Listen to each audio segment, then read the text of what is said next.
কাড়ি কাড়ি টাকা নিয়ে ভিশন 2030 প্রকল্পে বাংলাদেশের কাছে ক্রিকেটার ও কোচ ধার চেয়েছে সৌদি আরব ক্রিকেট বোর্ড। তাদের লক্ষ্য একটি শক্তিশালী দল তৈরি করা। তাই বিভিন্ন দেশের কাছে ক্রিকেটার ও কোচ ধার চেয়েছে দেশটি। সৌদির প্রস্তাব, বিভিন্ন দেশের ক্রিকেটাররা তাদের দেশের হয়ে খেলবেন। খেলার পরিবর্তে সেই ক্রিকেটার ও তার দেশের ক্রিকেট বোর্ডকে টাকা দেওয়ার প্রস্তাব দিয়েছে দেশটি। এর আগে সংযুক্ত আরব আমিরাত ও আমেরিকা এই পদ্ধতিতে তাদের দেশের ক্রিকেটের উন্নতি করেছে।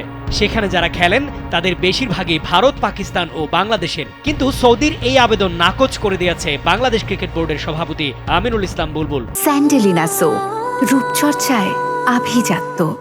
তিনি জানিয়ে দিয়েছেন, নিজের দেশের ক্রিকেটের ক্ষতি করে কারো উপকার তিনি করতে পারবেন না। কিকবাজকে আমিনুল বলেন, সৌদি আরব আমার কাছে 2 মাস আগে এই প্রস্তাব দিয়েছিল, আমি নাকচ করে দিয়েছি। ওরা পুরুষ ও মহিলা ক্রিকেটার চেয়েছিল, পরে কোচের আবেদনও করেছিল।